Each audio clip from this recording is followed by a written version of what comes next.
What if the biggest threat to your wealth isn't inflation, or taxes, or even recession? What if the system itself was designed to quietly drain your purchasing power year after year, while convincing you it's helping you? Why do governments keep printing money during crises? Why do banks get rescued while ordinary people struggle? Why does your salary rise, yet somehow life keeps getting more expensive? And perhaps the most uncomfortable question of all, what if staying financially trapped isn't a failure of the system, but one of its features? Because throughout history, governments have perfected financial tricks that transfer wealth upward while keeping the majority dependent, indebted, and distracted. The methods change, the language evolves, but the game remains the same. And once you see the pattern, you start noticing it everywhere. The oldest trick in the book is inflation, not the kind politicians talk about during press conferences. The real kind, the hidden tax. When governments spend more money than they collect through taxes, they face a dangerous choice. They can openly raise taxes and risk public anger, or they can quietly reduce the value of the currency itself. Ancient Rome understood this perfectly. By the 3rd century, Roman emperors were drowning in military expenses and political chaos. Rather than admit the empire was running out of money, they began reducing the silver content inside Roman coins. At first the changes were subtle. Coins looked almost identical. But over time, the silver disappeared, while cheaper metals filled the difference. The government pretended the coins still held the same value. Reality disagreed. Prices exploded. Savings collapsed. Wages lost purchasing power. Ordinary Romans paid the cost without ever receiving a formal tax bill. And that's the genius of inflation. It feels natural. People blame greedy companies, supply chains, or bad luck. But throughout history, inflation has repeatedly allowed governments to reduce debt burdens while quietly extracting wealth from the public. Today the process looks more sophisticated. Instead of emperors melting coins, central banks create money digitally. Different tools. Same outcome. Then came another classic trick. Forced lending disguised as patriotism. Throughout medieval Europe, kings constantly needed money for wars, palaces, and political survival. But openly confiscating wealth was risky. So monarchs found a softer method. They pressured merchants and wealthy families into lending money to the crown. Technically voluntary, realistically impossible to refuse. If repayment came at all, it often arrived late or in heavily devalued currency. The government survived. The public absorbed the losses. And over time, this evolved into something even more powerful: modern government debt. By the late 1600s, Britain created the Bank of England largely to finance war spending. Investors bought government bonds and earned interest guaranteed by the state. Sounds safe, right? But where did that guaranteed money come from? Taxes. Ordinary workers paid duties on goods like salt, beer, and clothing, while wealthy bondholders collected reliable returns funded by the population itself. This created one of the most important financial systems in modern history. The public funds the debt, the wealthy collect the interest, and centuries later, the structure still dominates global finance. Governments borrow endlessly. Investors lend confidently. Citizens carry the burden through inflation, taxes, and rising costs. Fast forward to the modern economy, and the tricks become even harder to see. Take deficit spending. Governments constantly run massive deficits while promising prosperity, infrastructure, and economic growth. And sometimes, those investments genuinely help society. But enormous amounts of borrowed money also flow into bailouts, military spending, corporate subsidies, and financial rescue packages.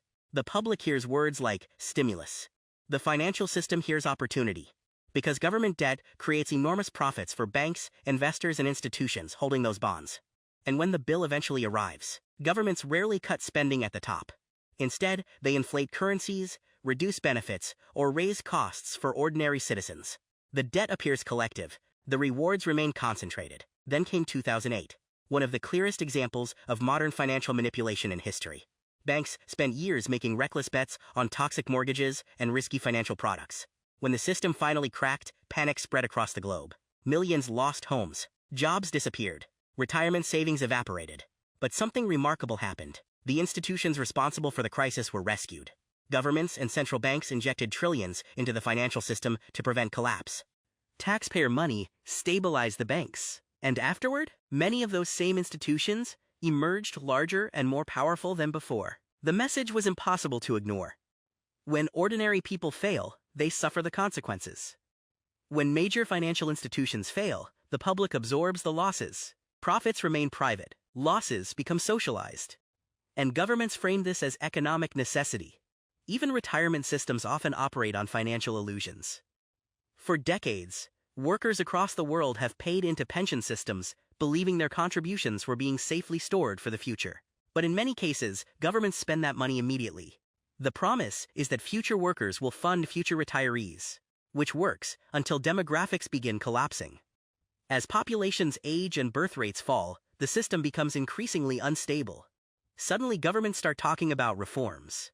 Retirement ages rise, benefits shrink, inflation quietly reduces purchasing power, and citizens discover the system was never truly secured in the first place. It depended on endless economic growth and demographic expansion continuing forever. History suggests nothing continues forever. But the modern era introduced an even more sophisticated trick: money creation without visible printing. Most people had never heard the phrase quantitative easing before the 2008 crisis. Then suddenly central banks began creating trillions of dollars electronically to purchase government bonds and stabilize markets. Officials claimed this was necessary to save the economy, and in many ways it worked. Stock markets recovered rapidly, real estate prices surged, asset values exploded upward. But here's the critical question: who owns most financial assets? The wealthy. For ordinary people without major investments, the effects looked very different. Housing became less affordable, living costs climbed higher, wealth inequality accelerated. The newly created money flowed first into financial markets, inflating the assets already owned by the upper class. This is sometimes called the Cantillon effect, the idea that those closest to newly created money benefit first, while everyone else experiences rising prices later. The wealthy gained appreciating assets, the middle class got more expensive groceries and rent. And then there's perhaps the most effective trick of all: stealth taxation. Governments rarely like raising taxes openly. Voters notice. So instead, costs are often hidden through inflation, sales taxes, fuel duties, fees, and currency debasement. When your paycheck rises by 5%, but living costs rise by 8%, you became poorer without seeing a formal tax increase. And because inflation reduces the real value of government debt, policymakers often quietly tolerate it.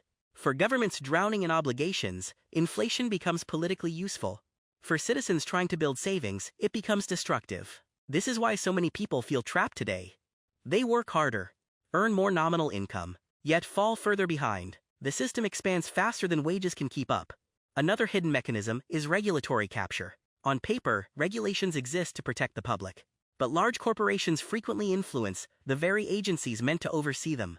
History repeats this pattern constantly. Railroad monopolies in the 1800s, oil giants in the 1900s, big tech and finance today.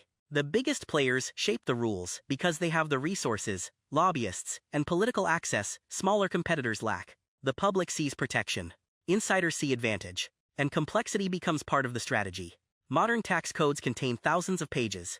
Financial products become incomprehensible to average citizens. Government budgets bury spending inside endless technical language, because complexity hides accountability.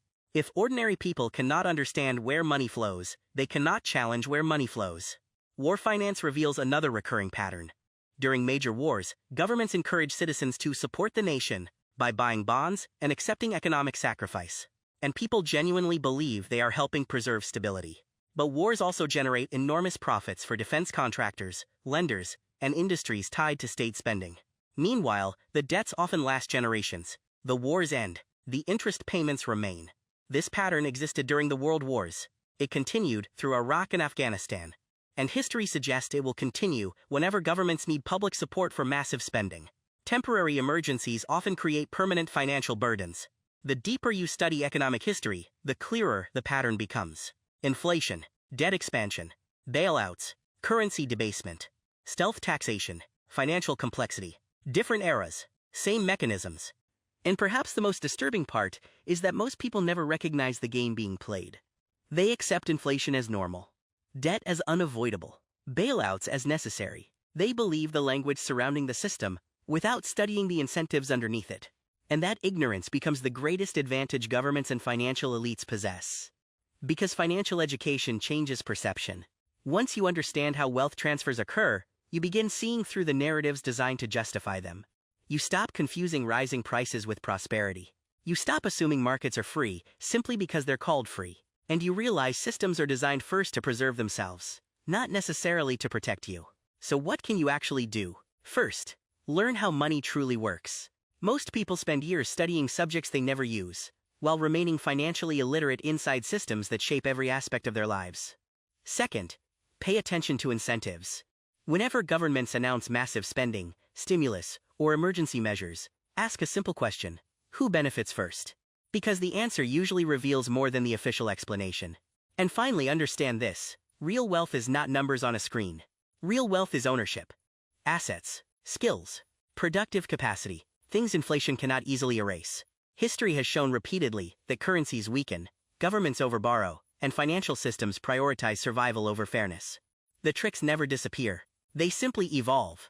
Ancient Rome debased coins. Modern central banks expand digital money supplies. Different centuries. Same strategy. And the people who recognize the pattern early are usually the ones least damaged by it later. Because the most powerful financial trick governments ever created was convincing ordinary people the system was naturally fair.